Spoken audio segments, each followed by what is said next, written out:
Welcome to the Legalpreneur Podcast. I'm your host, Andrea Sager, founder and CEO of Legalpreneur Inc.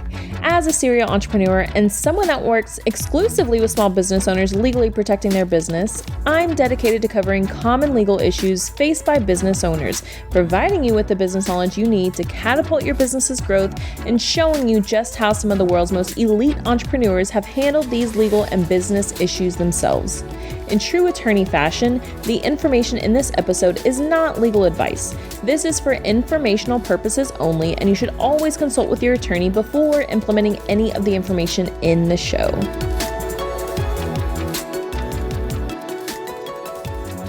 Hey, welcome back to another episode of the Legalpreneur Podcast. Today, we're going to be talking about passive income because this is a topic that has been really big on my heart, especially this past week. I've been in Phoenix with my mastermind, and that was one of our big topics. And I thought, hey, this is a great topic for the podcast too. So before we get into it, you guys, Selena Sue's course is going to be closing very, very soon. Get your publicity, go from best kept secret to industry leader in no time with her course. And when you sign up with my link, which is in the show notes, you get our trademark course, contract bundle, and a ticket to Legalpreneur Live, a virtual ticket for free. So all three of those things plus the course, all by purchasing her course with the link in my show notes. So go get it, run, don't walk. Okay, passive income. This is something that a lot of people actually get. It's misinterpreted. And the reason I say that is because the IRS actually has very specific terms for passive income. And if you're creating income by like affiliate programs or a side hustle, typically that's not actually passive income. It's just something that you're doing on the side. Now, I'm going to go into detail about both, but just know that one thing that you may consider to be passive income is not actually passive income by the IRS. So what is actually considered passive income by the IRS? This is dividends, royalties, rental income, anything that you don't have to physically be present for and making that money, that is actually passive income. Now, what a lot of us actually say is passive income that technically is not passive income by the IRS, that is affiliate programs, ebooks, like your courses, things that you're selling online, side hustles. You're like, oh, it's just passive income. No, if you're physically participating in making that money, then it is not passive income. It's probably really truly just considered like a side hustle.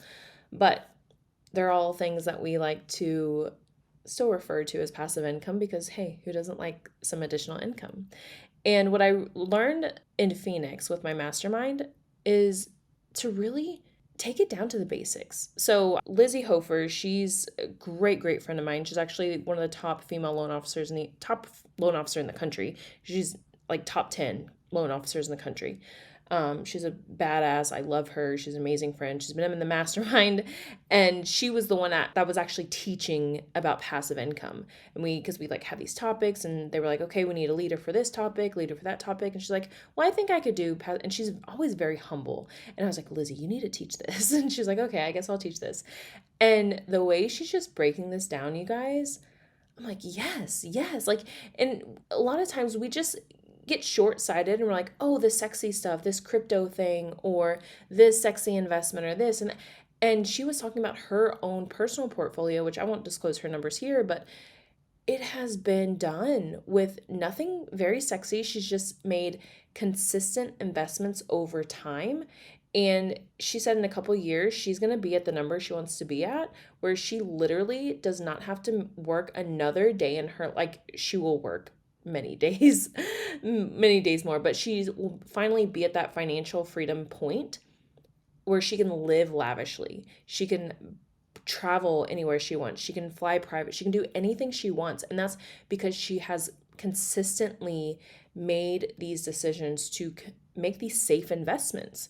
So I just want to remind you guys, like, yes, passive income with, selling our courses, selling ebooks, selling this or that. Like, yes, that's great income, but we need to make sure to put that into actual investments that will bring us passive income. So her biggest thing is investing in stocks that pay dividends. So blue chip investments. I think it's like Disney, Target, Costco, and she owns like, I don't know, she owns a ton of stocks, but that's all like in her E-Trade account. And so she has like her IRA, she has her, I don't think she has an actual 401k, but I think she may have a SEP IRA.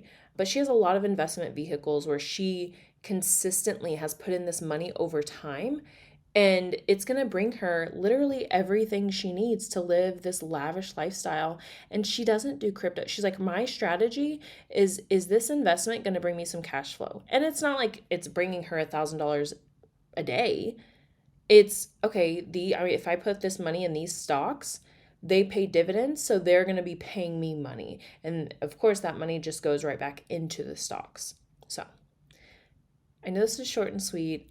I just want to make sure that you guys know the difference between passive, like true passive income, and what a lot of us define as passive income, what we think is passive income. So, number one, true passive income is things that make us money where we don't have to physically be present or physically participate in the activity that's making us money. So, rental income, royalties, stocks that pay dividends, things like that. And then things that we physically have to participate in, that is it's selling the ebook, creating the courses, selling the courses, because even when we relaunch those things, we're having to participate in relaunching them. So it may be side hustle, but we're participating. So that's not technically passive income. So make sure you know the difference and figure out, okay, what strategy do I need to implement to make sure I'm actually getting that true passive income? Because that's something I'm going to be implementing a lot more, and really sticking to it is making those investments into things that will truly bring me passive income. Because ultimately I desire to be like Lizzie one day. I always tell her that, and she's like, oh my God, you're amazing anyway. But no, she's like, you guys, if you do not know who Lizzie Hofer is, like, go look her up. She's a fucking badass, totally my idol, and who I want to be one day. And so go watch her. She does a lot of good financial tips. All right, I'm out. Go buy Selena's course and learn publicity and get all the free shit from us. All right, I'm out. Here at Legalpreneur, we're committed to providing a supportive legal community for all business owners. I know how scary the legal stuff can be. If you found this information helpful, I would be so grateful if you could share it with a fellow business owner. And quite frankly, it doesn't cost anything to rate, review, or subscribe to the show. Your support helps me reach more listeners, which allows me to support more business owners in their entrepreneurial journey. Have any questions or comments about the show? Feel free to drop me a line on Instagram. I promise I read all of the messages and comments. And if you want to be a guest on the show or know someone that would make a great guest, simply fill out our application form and a team member will reach out if we think it's a good fit. I'll see you in the next episode.